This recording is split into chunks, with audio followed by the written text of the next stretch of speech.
Bakit pinakamahirap na trabaho ang pagiging ina? Kasi, una, yan yung trabaho na ginawa mo, wala man nagturo sa iyo. You learn by doing. Kahit na sinabihan ka ng iyong ina, meron pa rin mga bagay na hindi maituturo sa iyo na malalaman mo lang sa karanasan mo sa pagiging isang ina. Amen? Pero pangalawa, yan yung trabaho na walang pahinga. 24/7, walang bakasyon, walang sick leave, kahit na konti ang tulog mo, kailangan mong magtrabaho, ikaw ang unang nakagising, ikaw ang huling natutulog, lalong-lalo na pag wala pa sila sa bahay, inaalala mo sila, iniisip mo sila, binabantayan mo ang pagdating ng iyong mga anak. Walang tigil ang pagiging isang ina. Walang pahinga ang pagiging isang nanay. Amen? Pero pangatlo, bakit ang hirap? Kasi walang sweldo. Pagod na pagod ka na, binibigay mo ng lahat, wala man tayong nakukuha. Wala man nagbabayad sa iyo. At kung minsan, yung pagod mo, paano binabayaran ng iyong asawa, ng iyong mga anak? Nagrereklamo pa sila. Ayaw yung iyong niluto.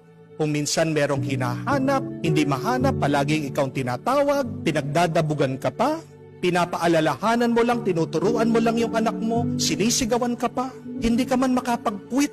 Kasi kahit na puminto ka, tumigil ka, umalis ka, iwan mo sila, hindi mo papagkakaila, ikaw pa rin ang ina ng mga bata. Amen? Kahit na lumayas ka sa inyong tahanan, hindi mo maaalis, parte yan ng iyong pagkatao. You are still the mother. Pero bakit nakakaya ng mga ina? Kasi nagmamahal sila. Dahil pag ikaw ay nagmamahal, una, busog ka. Kaya masaya ka kahit na huli kang kumain, basta't makita mo yung iyong mga anak nananaba. Pag nagmamahal ka, nagiging mapagpasensya ka, matiisin. Kahit na anumang gulo sa bahay, anumang kukulang o kasalanan ng ginawa ng iyong mga anak, kahit na pagkatigas-tigas ng ulo nila, kaya mo silang patawarin. At pag ikaw ay nagmamahal, palagi kang may gana, palagi kang malakas. Kahit na sa lapag ka lang matulog, basta't ang iyong mga anak nakakutsyon, kakayanin mo. At kahit na masakit na ang iyong katawan, dahil buong araw ka naglilinis, naglalaba, nagluluto, kayang-kaya mo pa rin. Bakit? Dahil ikaw ay nagmamahal. Pero kung tatanungin natin ang ating mga ina, humihingi ba sila ng kapalit sa kanilang mga ginagawa, sa kanilang trabaho, sa kanilang pagsasakripisyo? Ang sasagot nila, hindi. Kahit na hindi mo sila bayaran, hindi sila naghahanap ng kapalit. Kaya masasabi natin, kung gusto mong maranasan ang tunay na pagmamahal, maghanap ka ng ina. Pagmasdan mo ang isang nanay. Balikan mo, lapitan mo, manatili ka sa iyong ina. Yan ang tunay na pagmamahal. Pero ano ba yung kahit na konting pasalamat, mahirap bang gawin yon bilang sukli sa kanilang pagmamahal? Ano ang paalaala sa atin?